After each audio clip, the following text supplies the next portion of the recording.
Black Knight Satellite, Whispers from the Cognitive Abyss, generated by StoryWave.ai. Please like and subscribe for more.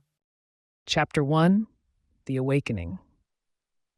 In a cramped, cluttered office at the Seattle Space Research Center, Larry Hawthorne peered through his thick-rimmed glasses at the array of monitors before him. The glow of celestial data bathed his face, casting shadows that danced with the pulsing light of the screens. He adjusted the pendant around his neck, fingers tracing the celestial designs, a habit that comforted him during moments of intense concentration. "Come on, show me what you're hiding," he murmured to himself, tapping commands into the keyboard. The stargazer, as his colleagues fondly called him, was on the brink of something monumental, something that could redefine humanity's understanding of the cosmos. Across town, in a sleek, minimalist office adorned with high-tech gadgets and polished surfaces, Adriana Kovalenko, known infamously as the Iron Orchid within the intelligence community, monitored the same anomaly from a different angle. Her ice-blue eyes, unblinking, reflected a similar image of the satellite that Larry scrutinized. The scar across her cheek seemed to tighten with her focus. Meanwhile, Larry's phone buzzed, breaking his trance. It was Elon Rhodes, a man whose reputation as an Atlantean historian was both revered and ridiculed. "Elon, I'm onto something incredible," Larry said, his voice a mixture of excitement and trepidation.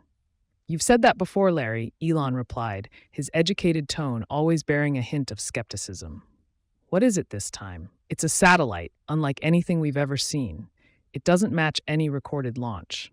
"I'm telling you, this could be extraterrestrial," Larry insisted, his fingers working the keyboard as he spoke. Elon chuckled on the other end of the line.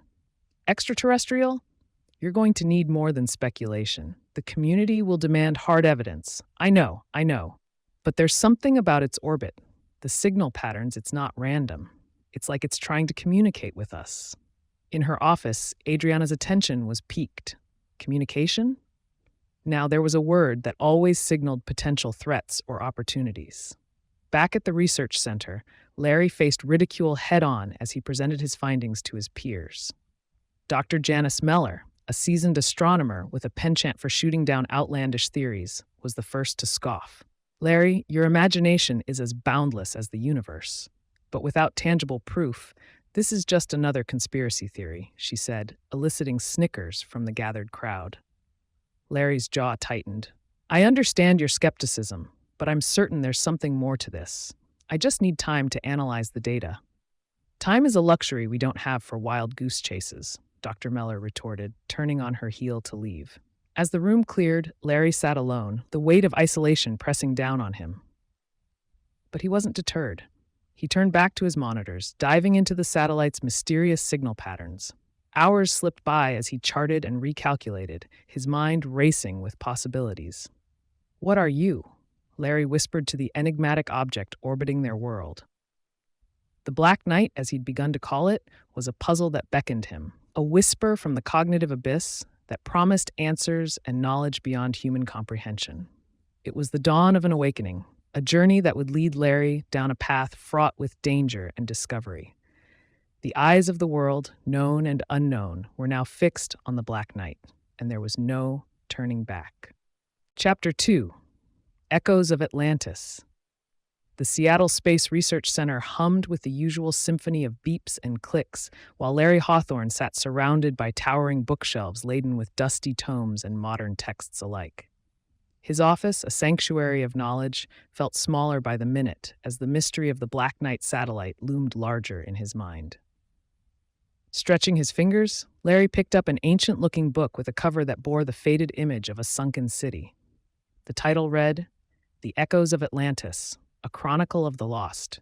His green eyes scanned the pages, hungry for a clue that might connect this forgotten civilization to the enigmatic satellite. "Legends and myths," Larry muttered, the words mingling with uncertainty. Can they hold a kernel of truth? The door creaked open, and in walked a young intern named Sophie, her eyes bright with the eagerness of youth. "Larry, that package you've been waiting for arrived," she announced, placing a bulky envelope on his cluttered desk. "Thanks, Sophie. Let's see what secrets this holds," Larry replied, slicing the envelope open to reveal an assortment of ancient manuscripts and diagrams. His eyes widened at the sight of a symbol that closely resembled the pendant he always wore.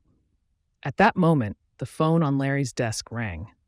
He snatched it up, eager for any distraction from the flood of information. Larry Hawthorne speaking. Larry, it's Elon. I heard you've stumbled upon something otherworldly. Elon's articulate voice resonated through the receiver. Yes, Elon, there's a satellite, the Black Knight. It's like nothing we've ever seen. And there's more. Something about it, it resonates with the lore of Atlantis, Larry replied, his tone a blend of excitement and incredulity. Ah, Atlantis, Elon mused. A civilization of advanced technology said to have vanished beneath the waves. You think there's a connection? I'm not sure what to think anymore. But these manuscripts, they speak of a power source, a beacon of sorts. It's eerily similar to the signals we're picking up. Then we must explore this further, Elon said, his voice steady with resolve. I'll come to the center. We'll pore over these texts together. Hang on, Elon. You really believe there's a link between the Black Knight and Atlantis? Larry asked, the skepticism in his voice clashing with the hope that threatened to take root. Elon's reply came with the weight of years spent chasing shadows. Larry, in our field, we must be open to all possibilities. Dismissing the improbable could mean overlooking the truth. All right, see you soon, Larry said, hanging up. He glanced at Sophie, who had been listening with rapt attention. Are you going on an adventure, Larry? Sophie asked, a smile playing on her lips. Larry chuckled. Maybe, Sophie. Maybe we're on the cusp of uncovering history's greatest enigma. As Sophie left, a determined Larry turned back to his research, the whispers of Atlantis calling to him from the pages. The skepticism that once clouded his thoughts was now giving way to the thrill of the chase. The possibility that the legends might hold answers to the cosmic puzzle that haunted his dreams. The day waned into evening, the golden light filtering through the blinds casting long shadows across the room.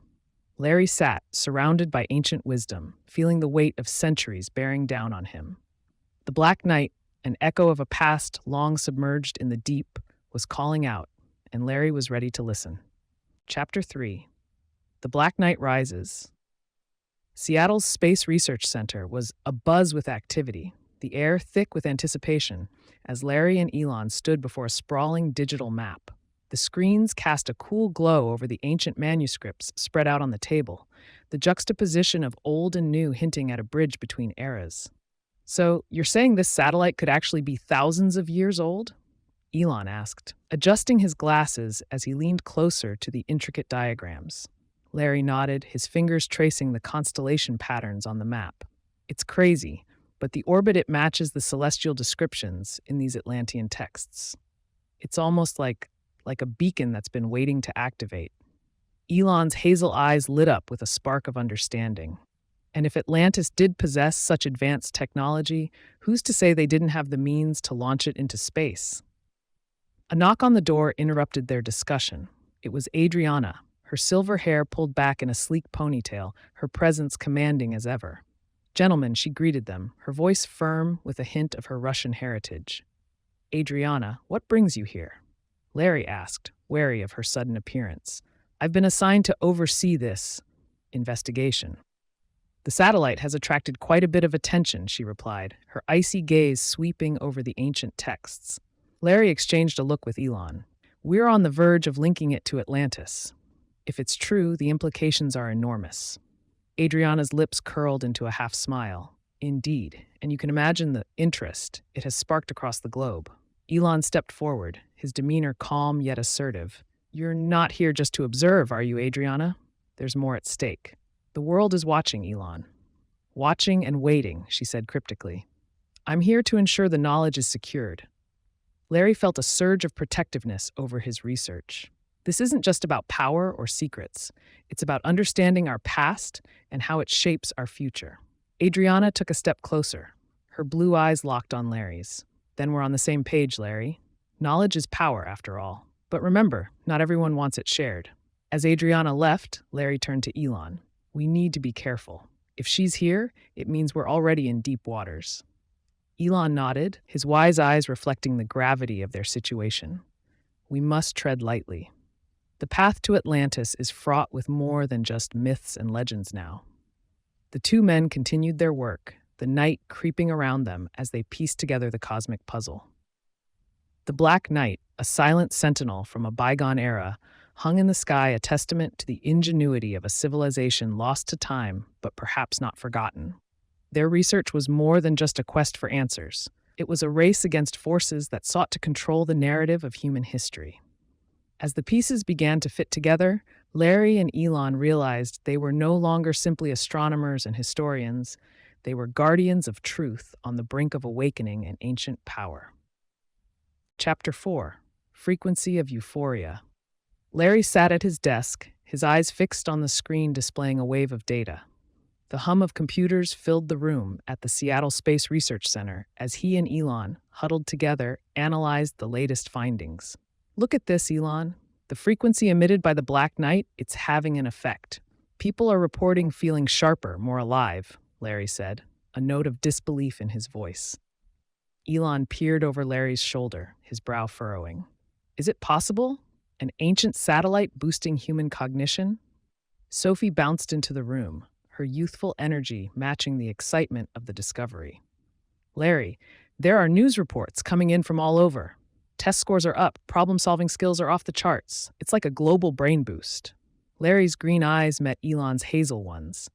We need to understand how it's doing this, what it means. The phone rang, breaking the moment. Larry answered and was met with the stern voice of General Vance. Hawthorne, we've got a situation. The governments are scared, and there's talk of taking the Black Knight down. Larry's hand tightened around the receiver. But General, we're just beginning to grasp its potential. We can't destroy it without knowing what it truly is. The orders are coming from the top, Hawthorne. There's too much at stake. They're launching a strike tonight, the general informed, his voice grim. The line went dead, leaving a heavy silence in the room. Larry turned to Elon. We have to do something. We can't let them destroy it. Elon nodded, determination set in his features. I agree. The world needs this chance to evolve, to grow. Night fell over Seattle, and the tension rose as reports flooded in. The strike was in motion, a desperate attempt to silence the Black Knight. But as the world held its breath, the screens flickered, and the data streams surged. They did it. They tried to take it out, Sophie said, her voice trembling. But the satellite remained, unscathed and defiant against the night sky. The attempt had failed, and the uproar was immediate. Governments bickered, pointing fingers, while the people of Earth marveled at the resilience of the ancient artifact. Adriana watched from her office, a game of shadows playing across her face. You are full of surprises, Black Knight, she whispered, her ice-blue eyes reflecting the data on her screen. The next morning, Larry and Elon faced a barrage of questions from the media, the world eager for answers they were still searching for. Larry, is it true the satellite can't be destroyed? One reporter asked, microphone extended. It seems so, Larry responded, his voice steady. And maybe that's for the best. We're on the verge of a new era of human capability. Elon stepped up beside him. We stand before a threshold of untapped potential. We must embrace the opportunity the Black Knight offers. The crowd murmured, a mix of fear and fascination. The Black Knight, once a silent observer, had risen to become a beacon of possibility, its frequency a siren song to the euphoria of human achievement. And as the world grappled with the implications, Larry and Elon stood at the helm, ready to guide humanity through the uncharted waters of cognitive evolution. Chapter 5: Hidden in Plain Sight. Larry sat hunched over his desk at the Seattle Space Research Center, his brow furrowed as he scrutinized the satellite's frequency patterns. Numbers and graphs sprawled across his screen, a chaotic dance of data that held secrets just beyond reach. Sophie leaned over his shoulder, her wide eyes trying to make sense of the information. What are we looking at, Larry? I think it's a code, Sophie. Buried in the satellite's signal. It's like nothing I've ever seen, Larry said, his fingers tapping rhythmically on the desk. If I'm right, it could reveal the true purpose of the Black Knight. Elon, who had been poring over an ancient Atlantean manuscript, looked up. A hidden message from the past? Fascinating. But if it's incomplete, we may need to dig deeper, literally. Larry nodded, his mind racing. We need to find the rest of the code. That means going back to the source Atlantis. But Atlantis is a legend, a myth, Sophie interjected, her voice tinged with doubt. Not entirely, Elon said, his tone soft yet firm. The texts speak of locations, temples that could house more clues. Their conversation was interrupted by the abrupt entry of Adriana. I heard you found something, she said, her voice cutting through the tension. Larry stood up, meeting her gaze. We believe the satellite is sending a code, one that's linked to Atlantis. We just need to find the missing pieces. Adriana's eyes narrowed slightly. And where do you propose to start this treasure hunt? We have coordinates from the manuscripts. Ancient sites that could hold the key to completing the code, Elon explained, gesturing to the open pages. Adriana folded her arms, her posture exuding authority. You're chasing shadows. But fine, I'll ensure you have the resources you need. Just remember, you're not the only ones looking. After she left, Larry turned to Sophie. For an adventure? Sophie's eyes sparkled with a mix of nerves and excitement. Always. Larry smiled. Then let's unravel this mystery and bring the whispers from the cognitive abyss into the light. The trio set to work, their efforts a blend of ancient history and modern technology. The satellite, a silent guardian of the sky, continued its vigil, the code, hidden within its signal, a beacon calling them to the depths of human ingenuity and the heights of discovery. Chapter 6, The Atlantean Seal. In the heart of Seattle's bustling urban sprawl, Larry and Elon stood before a display case in the enigmatic Curio Shop of Wonders, a place where ancient relics and modern curiosities converged. The shop, with its creaky wooden floors and shelves lined with oddities, smelled of musty pages and the tang of old metal. Are you sure this is it, Larry? Elon asked, his gaze locked on the intricate seal that lay nestled on a bed of velvet, its patterns reminiscent of the constellations they had studied so intently.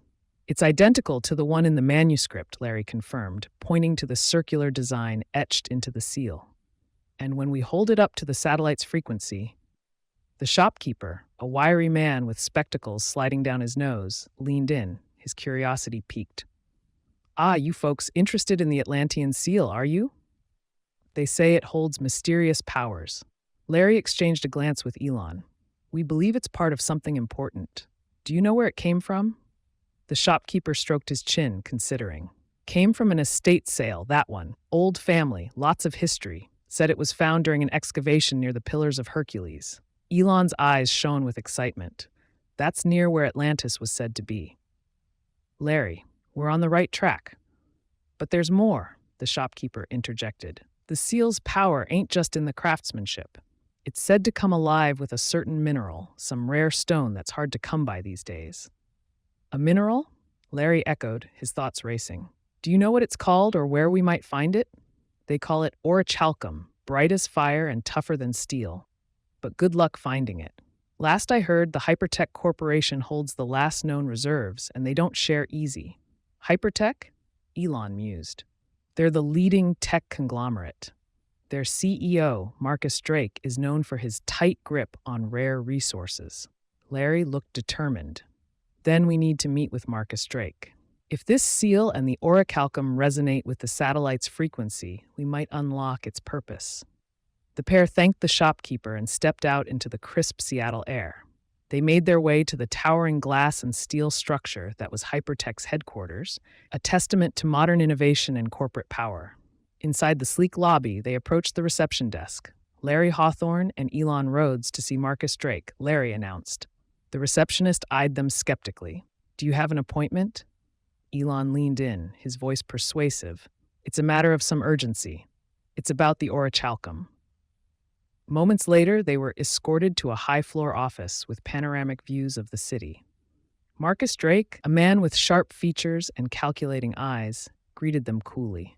Mr. Hawthorne, Mr. Rhodes, to what do I owe this visit? Marcus inquired, gesturing to the seats before his desk. We're here about the orichalcum, Larry began. We believe it's key to understanding an ancient artifact that could have significant implications for humanity. Marcus raised an eyebrow.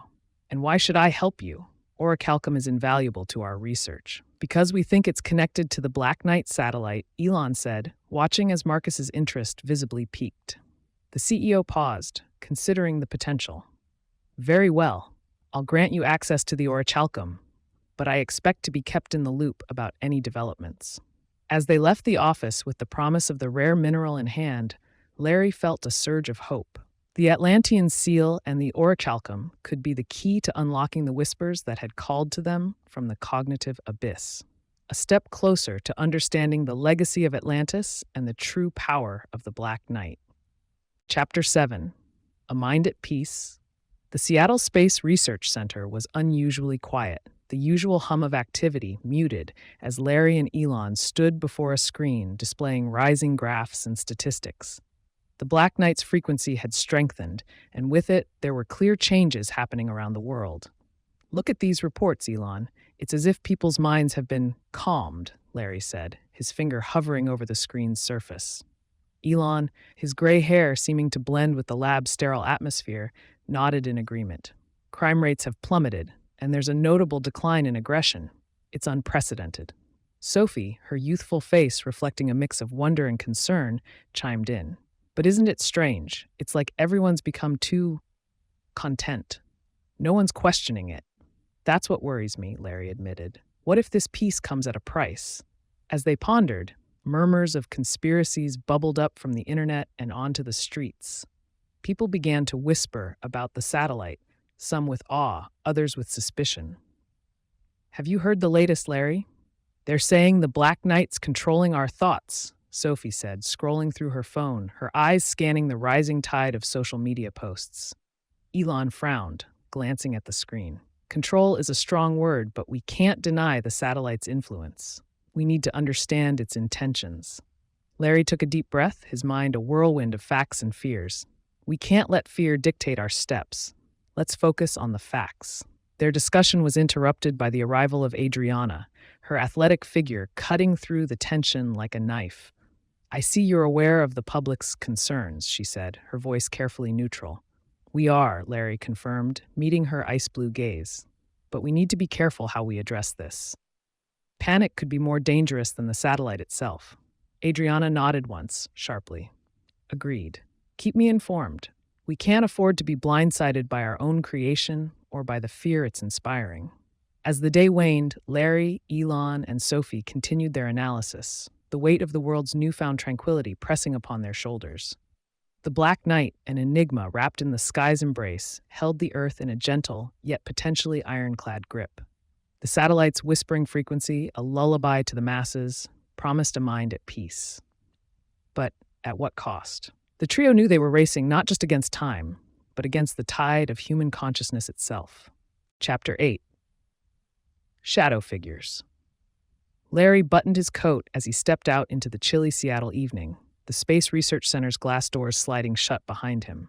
He couldn't shake the feeling of eyes on his back, the prickling sense that someone was watching. "Elon, have you noticed anyone unusual hanging around lately?" Larry asked, his voice low, as he walked down the street. Elon, a few paces behind, cast a cautious glance over his shoulder. "Now that you mention it, yes. Odd characters out of place. They're too interested in our work, it seems." Sophie, who had tagged along, clutched her backpack tighter. "This is like one of those spy movies, isn't it? Are we the good guys or the extras?" Before they could ponder further, a sleek black car pulled up beside them. The window rolled down, revealing Adriana, her silver hair gleaming even in the dim light. "Get in," she commanded, her tone leaving no room for argument. Once inside the car, the tension was palpable. Larry eyed Adriana, trying to read her expression. "Why does it feel like we're not just working on a project, but caught in a web?" Adriana met his gaze, her face betraying a flicker of something conflicted. "Because you are. There are others who want the satellite's secrets for themselves. And what about you, Adriana? Whose side are you on?" Elon asked, his eyes sharp. She sighed, a rare moment of vulnerability flashing across her features. "I may work for them, but I don't share their vision. I want to protect the satellite, not exploit it." The car veered into an underground parking lot, the shadows enveloping them. Adriana turned to face them fully. "There are shadow figures who will stop at nothing to control the Black Knight. I'm here to ensure that doesn't happen." Larry leaned forward, a mixture of suspicion and curiosity in his eyes. "So, what's the plan? We need to stay one step ahead. Find the full code, understand the satellite's purpose, and keep it safe. Can I count on you?" Adriana's voice was earnest, the most sincere they'd heard. Elon nodded solemnly. "We're with you, but we move carefully." Sophie piped up, her voice steadier than they'd expected. We're a team, right? Let's solve this mystery. They exited the car and watched as Adriana drove away, the taillights disappearing into the night. Larry, Elon, and Sophie stood in the silence of the parking lot, a pact unspoken among them. They were in a game of shadows, but they were determined to bring the truth into the light. Chapter 9. The Truth Seekers. Larry, seated at his familiar desk at the research center, was startled by a new message on his computer. His eyes darted across the text, skepticism etched on his face. Who are the truth seekers? Larry mumbled to himself, his finger hovering over the keyboard. Sophie peered over his shoulder, her curiosity piqued. Maybe they're fans of your work? They could know something about the satellite. Elon, standing by with his arms crossed, chimed in with a note of caution. Or they could be after the Atlantean seal. We have to be careful. The message was clear. They offered knowledge, valuable insights about the Black Knight, but their price was the seal itself. Larry replied with guarded interest. What information do you have? Moments later, the answer pinged back. Meet us at the old waterfront warehouse. Come alone, bring the seal, and we'll talk. Sophie's eyes widened. That sounds super shady. Are you actually considering it? Elon's expression mirrored her concern.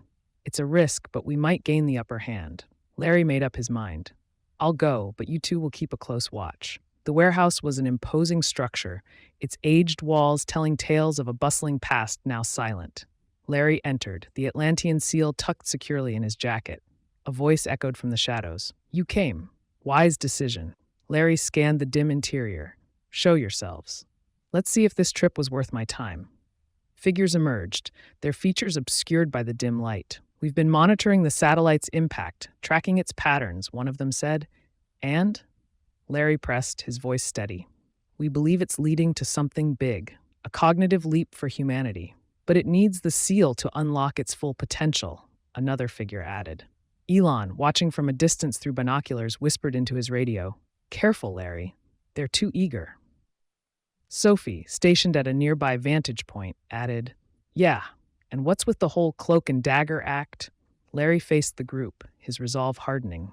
If you want the seal, I need proof of your claims. Why should I trust you? The truth seekers exchanged glances, then one stepped forward, handing Larry a dossier. This is everything we've gathered. Take a look. Flipping through the dossier, Larry found detailed charts, satellite images, and coded messages that seemed to align with their own findings. Sophie's voice crackled through the radio. They're giving him something. Looks legit. Elon remained unconvinced. It's too convenient. Ask for time to verify their data. Larry closed the dossier, his mind racing. I'll consider your offer, but I need to confirm this information. The figures nodded. You have 24 hours. After that, we find another way to get the seal. As Larry left the warehouse, the night air felt heavier, the stakes higher. The truth seekers had offered a piece of the puzzle, but at what price? Trust was the currency of this game, and Larry was not ready to spend it lightly. Chapter 10. Betrayal and Alliance. In the dimly lit corner of a bustling Seattle cafe, Larry eyed Elon with a mix of confusion and hurt. Elon, how could you side with the truth seekers without telling me? Larry's voice was tinged with disbelief as he confronted his friend. Elon adjusted his glasses, the lenses catching a glint of the low-hanging lights. Larry, sometimes we need to play the game to learn the rules. Trust me, it's a ruse. Sophie sipped her hot chocolate, her eyes darting between the two. So, you're not really teaming up with them? No, Sophie. It's a strategy to uncover their true motives, Elon explained, his voice low and serious. Before Larry could respond, a commotion erupted outside the cafe. 3 figures in dark clothing dashed past the window, their eyes scanning the crowd inside. That's them, the ones who've been tailing us, Larry whispered urgently. Elon's eyes narrowed as he caught sight of the figures. We need to split up, lead them away. The trio quickly paid and left the cafe in different directions. Larry, with his pendant clutched in his hand, darted down an alley, his heart pounding. One of the shadowy figures followed, gaining on him. Give us the seal, and you won't get hurt, the pursuer called out. Larry ducked behind a dumpster, catching his breath. Elon, where are you? He murmured into his hidden communicator. Keep moving, Larry. I'm drawing them off. Elon's voice crackled through the speaker. Sophie's voice joined in, tinged with panic. Guys, they're after Elon. I think it's a trap. Larry's mind raced. Sophie, call Adriana. We need backup. As Larry emerged from the alley, he saw two figures grab Elon, trying to force him into a van.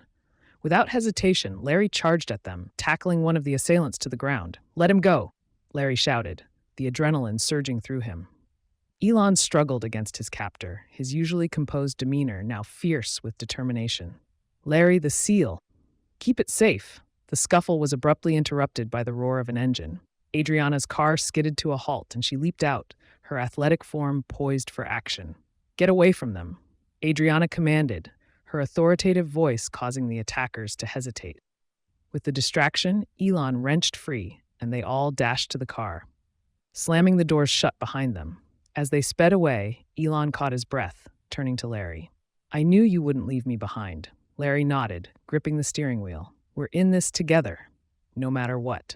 Sophie exhaled deeply. That was close. Too close. Adriana glanced at them in the rearview mirror. This won't be the last time they try. We have to be ready. The group exchanged solemn looks, understanding the gravity of their situation. Betrayal had tested their bond, but in the end, it was their alliance that triumphed.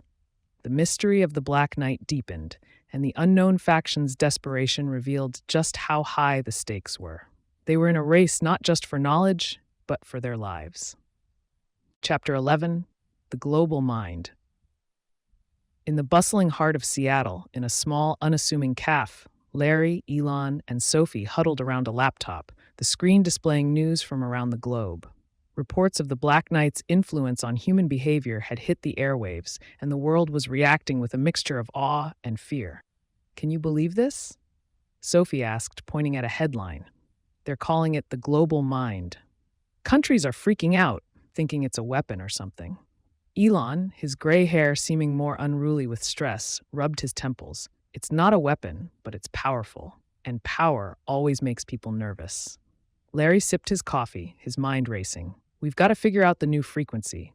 It's changing, and we don't know what that means yet. As they talked, the bell over the cafe door jingled, and a man in a crisp suit walked in. He made a beeline for their table, his face stern. Are you Larry Hawthorne? The man asked, his voice carrying a British accent. That's me, Larry replied cautiously. I'm Agent Collins with the International Coalition for Satellite Regulation. We need to talk about the Black Knight, Collins said, pulling out a badge. Sophie leaned in, her voice low. Is that even a real thing? Elon examined the badge carefully. It's new. But with the satellite changing things up, I'm not surprised they've stepped in. Collins sat down, his eyes serious. The satellite's frequency is causing chaos. Governments are ready to take drastic measures. We want to prevent that, but we need your help. Larry exchanged a quick glance with Elon. What kind of help? Collins leaned forward, lowering his voice. Insight. Understanding. You're closer to this than anyone. We believe you can help maintain peace. Elon nodded slowly. We're trying to unlock its secrets. We think it's connected to Atlantis. Collins raised an eyebrow. Atlantis? That's a bold theory, but we're past dismissing ideas. If you can prove it, we might just get the support we need to keep the satellite safe. Sophie bit her lip, her gaze fixed on the agent. And what if we can't? What happens then? Collins sighed, his expression grim. Then I'm afraid the Black Knight might become the center of a very dangerous tug of war. As they spoke, a news alert flashed on the laptop screen. The satellite's frequency had shifted again, more drastically this time. Reports were coming in of people experiencing bursts of creativity, others a sudden understanding of complex concepts, while some faced confusion and disorientation. This is it, Larry said, his green eyes reflecting the urgency of the situation. The frequency isn't just calming minds, it's reshaping them. We've got to act fast. Elon closed the laptop, his voice steady. We'll work with you, Agent Collins, but we do it our way, for the good of everyone. Collins nodded, standing up. Agreed. Keep me posted. The world's counting on you. The agent left, and the trio packed up, ready to dive back into their research. The satellite, now more than ever, was a beacon in the cognitive abyss, its whispers echoing across a connected world on the brink of a new dawn. But as the frequency ebbed and flowed, so too did the balance of power, and Larry, Elon, and Sophie knew the path ahead would be fraught with challenges they had to meet head-on. Chapter 12: The Atlantean Legacy. Inside a secure room at the Seattle Space Research Center, Larry, Elon, and Sophie huddled around an ancient piece of Atlantean technology. The device, unearthed from deep beneath the Earth, was sleek and almost alive to the touch, with symbols glowing softly on its surface. Elon, with wide eyes, broke the silence. This is it, the key to everything. The satellite was always meant to be a gift to us from Atlantis. Larry nodded, hands on the artifact, a gift for the future. But we're not the only ones who know it now. Sophie leaned in, her voice urgent. There's talk online. Some groups think they're the rightful heirs to this legacy. They're organizing, and they sound serious. The door swung open, and Adriana strode in, her silver hair pulled back tightly. Her presence filled the room. The situation's escalating. These radical groups are mobilizing. We have to protect what we've found. Larry looked at the seal, then at the shimmering piece of orichalcum. They can't get their hands on these. The satellite's power, combined with this technology, it could be catastrophic in the wrong hands. Elon adjusted his glasses. We must move quickly. The legacy of Atlantis is a beacon of hope, not a weapon of division. Suddenly, the lights flickered and an alarm blared. Sophie's eyes widened. They're here! How did they find us? Adriana's hand went to her side, ready for action. Doesn't matter. We need to move. Now. The group sprang into action, gathering up the Atlantean artifacts as they prepared to leave. Larry took the lead, his resolve as strong as the ancient technology in his hands. Elon, Sophie, Adriana, remember why we're doing this, Larry said as they slipped through the back exit. Atlantis wanted us to advance, to grow, not to fight over their legacy. They moved swiftly through the labyrinth of corridors, each turn taking them deeper into the heart of the research center. Elon kept close, his mind racing with plans and contingencies. Sophie, carrying the shimmering orichalcum, glanced back nervously. What if they catch us? Adriana, ever the protector, assured her, they won't, and we won't let this legacy fall into the wrong hands. The group emerged into the cool night, the chaos of the alarm fading behind them as they made their way to a waiting vehicle. The moon hung low in the sky, a silent witness to their urgent mission. As they drove away, the ancient technology secured and hidden from sight, the weight of the Atlantean legacy pressed upon them. They were the keepers of a past meant to illuminate the future, and they would go to any lengths to uphold that sacred trust. Chapter 13. The Enlightened Conflict. In the heart of an abandoned factory, where the walls were lined with rusted machinery and the air was thick with the musty scent of disuse, Larry stood facing Adriana. The tension between them was palpable, a silent current that charged the stale air. Adriana, arms crossed, fixed her piercing gaze on Larry. We're at a crossroads, Larry. What's it going to be? Larry, clutching a worn leather bag that housed the Atlantean seal, weighed his next words carefully. This technology, it's too important to be used as a tool for conflict. We have to protect it. You think I don't know that? Adriana's tone was sharp, but her eyes betrayed a glimmer of accord. I'm not your enemy here. Sophie, standing beside a large window that let in the fading light of dusk, nervously watched the perimeter. Guys, those radical groups are closing in. We don't have much time. Elon, his attention on a series of complex diagrams spread across a makeshift table, chimed in without looking up. Larry, we've always sought the truth, but never at the cost of safety. Larry nodded, the weight of Elon's words settling on his shoulders. Safety first, then. But how do we stop them? Adriana unfolded her arms and stepped closer. We stand our ground. We've got something they don't: unity. The sound of approaching vehicles broke the brief silence that followed. The radicals were there, their intentions clear as they surrounded the building. A voice boomed from outside, distorted by a megaphone. Hand over the Atlantean technology, and no one gets hurt. Sophie glanced at Larry, her youthful face etched with concern. They're not just going to go away. Elon looked up, his eyes meeting Larry's. We don't have to face them alone. We have each other, and we have her. He nodded toward Adriana.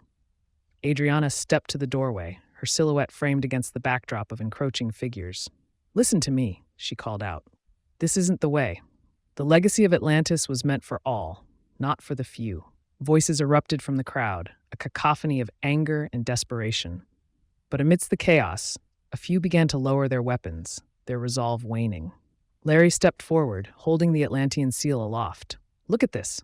It's a symbol of knowledge, of progress. Don't let fear blind you to its potential. The crowd grew silent, their attention fixed on the seal. Its intricate patterns seemed to glow, reflecting the last rays of sunlight. For a moment, there was peace. Suddenly, a single shot rang out, shattering the stillness. Adriana reacted swiftly, pushing Larry out of the line of fire as a bullet whizzed past. Inside now, Adriana shouted, her training taking over as she ushered the group back into the factory's protective embrace. As they retreated, Larry turned to Adriana, his expression a mix of gratitude and newfound respect. Thank you for standing with us. Adriana, checking the windows, kept her voice even. We're in this together, Larry. Remember that.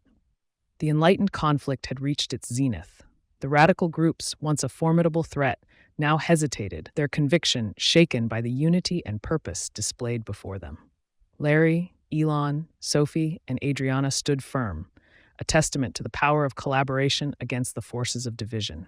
The legacy of Atlantis, a beacon of enlightenment, had brought them together, and together they would ensure its wisdom was preserved for the future. Chapter 14: Cognitive Revolution. Inside the Seattle Space Research Center, the air was electric with anticipation. Larry stood in front of a complex control panel, the Atlantean seal and orichalcum before him, their ancient surfaces reflecting the modern lights of the room. Sophie leaned in close, her voice barely above a whisper. So, this is it, Larry? We're about to unlock everything? Larry adjusted a dial, his eyes focused. If my calculations are right, Sophie, yes, we're on the brink of a whole new world.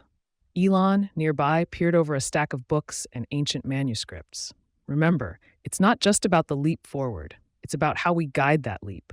The room fell silent as Larry activated the device. A deep hum filled the space, and the walls themselves seemed to pulse with energy. The artifact and the mineral began to resonate, emitting a harmonious tone that vibrated through their very cores. Adriana, who had been standing guard at the door, let out a slow breath. There's no going back after this. Larry nodded, his hand steady. We'll make sure it's for the better. As the frequency stabilized, screens around the room lit up with images of people from around the globe. Their faces showed awe and wonder as the cognitive revolution swept over them, a wave of enlightenment that connected every mind. A new era dawned, and with it came choices. Conversations erupted across the planet, carried by technology, but driven by a newfound clarity of thought. In a bustling city square, screens displayed Larry's face as he addressed the world. This is our moment, he began, his voice calm and reassuring. The knowledge of Atlantis is ours now, but we must use it wisely. A teacher in a classroom surrounded by eager young students paused the broadcast. See, kids, this is what we've been learning about. Making good choices for everyone. One of the children, a bright-eyed girl named Mia, raised her hand. Does this mean we can fix things, like the environment, and make sure everyone has what they need? The teacher smiled. Exactly, Mia. We have the power to solve problems like never before. In a high-tech lab, scientists gathered around a holographic display, brainstorming ways to apply the Atlantean legacy to heal the planet and advance society. One of the scientists, a young man named Javier, turned to his colleagues. Think about it. We can redesign everything for the better, thanks to what Larry and his team started. His colleague, Nina, nodded in agreement. We'll need new rules, though, to make sure we're responsible with this power. Back at the research center, Elon looked at Larry, pride evident in his eyes. You did it, Larry. You led us here. Larry glanced at the screens, at the faces of the changed humanity. No, Elon, we did it. And now it's up to all of us to keep moving forward. The world stood at the precipice of change, the cognitive revolution offering a path to enlightenment. With Larry as a guide and the Atlantean legacy as their map, humanity embarked on a journey to a future filled with promise and light.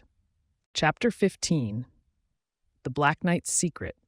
In the Grand Hall of the United Nations, leaders and experts from around the world gathered, their focus on the large screen that showed the Black Knight satellite orbiting Earth. Larry stood at the podium, his eyes scanning the room filled with anticipation. Today, we unveil a secret centuries in the making, Larry announced, his voice echoing through the hall. Elon, sitting among the delegates, leaned forward, his attention fixed on his friend. "You've got this," he muttered under his breath. Sophie, standing off to the side with her tablet, nodded at Larry. "Everyone's listening. They want to know about the satellite." Larry cleared his throat. The Black Knight was designed by the Atlanteans as a beacon of wisdom. It was meant to be discovered when humanity was ready. Murmurs rippled through the crowd. A delegate from Brazil stood up. "So this satellite, it was like a time capsule?" "Exactly," Larry responded. "It contains the collective knowledge of Atlantis, meant to guide us to a better future." An African delegate raised her hand. "What sort of knowledge are we talking about?" Larry gestured to the screen, which now displayed intricate patterns and symbols. Everything from sustainable energy to philosophical insights. It's all there. Adriana, who had taken a seat in the back, listened intently. She caught Larry's eye and offered a subtle nod of support. A North American delegate stood, his voice laced with concern. "But with such knowledge comes power. How do we ensure it's used responsibly?" Sophie chimed in, her young voice carrying through the microphone she'd just switched on. "That's why we're here, isn't it? To make those decisions together." The hall fell silent, considering her words. Then applause broke out, a consensus forming in the acknowledgement of their shared responsibility. Elon turned to the European delegate next to him. "We have a chance to do things right this time. The Black Knight secrets, they're our second chance." The delegate nodded solemnly. "A second chance that we can't afford to squander." Larry took in the faces before him, the gravity of the moment settling in his chest. "This conference marks the beginning of a new chapter for us all. Let's make it a chapter of unity and progress." As the meeting continued, discussions delving deep into the ethics and application of the Atlantean wisdom, Larry, Elon, Sophie, and Adriana stood united. The Black Knight's secret was out, and with it, the key to a new dawn for humanity. The journey ahead would be challenging, but the satellite's revelations had ignited a spark of hope that would light the way forward. Chapter 16, Harmony Restored. Larry stood in the vast atrium of the newly established Global Harmony Center, the walls adorned with murals depicting the unity of nations. The room was filled with a buzz of multiple languages, all converging into a single symphony of collaboration. Elon approached Larry, his face reflecting the light of the morning sun streaming through the glass ceiling. "It's incredible, Larry. We've turned a corner in history." Larry nodded, watching people from different corners of the world shake hands and exchange ideas. "It took some doing, but look at us now. The Black Knight is no longer a whisper from the abyss, but a voice for peace." Sophie, her tablet in hand, was updating a digital world map that showed the satellite's influence zones. "We've set up regulation systems, Larry. It's fair and ensures everyone's free will." From the corner of the room, Adriana watched, her earlier suspicions replaced by a sense of pride. She walked over to join Larry and Elon. "I never thought I'd see the day when the whole world worked together like this." A young delegate from a small island nation approached them.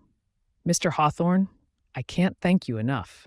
Our schools, our hospitals, they've improved because of the knowledge you've helped unlock." Larry smiled, extending a hand to the delegate. "We all did it together. It's your efforts that brought that knowledge to life." As they conversed, a small group of dissenters gathered outside, their faces marked by discontent. They held signs of protest, their voices rising just enough to be heard through the atrium walls. A security officer approached Larry discreetly. "Sir, there's a small group outside. They're not happy with the new changes." Larry excused himself and walked towards the entrance, Elon and Adriana at his side. He opened the doors to face the group, his expression calm. "What are your concerns?" Larry asked, genuinely interested in hearing them out. A woman stepped forward, her voice strong despite its tremor. "We're afraid of losing what makes us, us. With all this shared knowledge, what about our traditions?" Larry considered her words. "Your traditions are the fabric of our society. This knowledge shouldn't replace them, but rather help preserve them." Elon added, "We envision a world where progress doesn't mean losing ourselves, but enhancing everything we are." The woman nodded, a small smile forming. "I'd like that." As the group dispersed, Larry turned back to the atrium, where the day's conferences would soon begin. The Black Knight, now a protected relic, continued its silent orbit above them, a guardian of their newfound harmony. The world had united under Larry's guidance, and together they would navigate this era of enlightenment. The remnants of opposition would always be there, a reminder of the diversity of thought and the value of dialogue. Outside, children played under the watchful eye of the Black Knight in the sky, a symbol that whispered not of division, but of a bright future where every mind had the power to contribute to humanity's grand tapestry. Harmony had been restored, and it would be cherished, protected, and nourished for generations to come.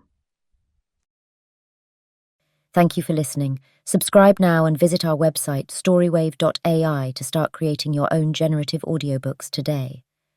StoryWave is the only true on-demand entertainment portal.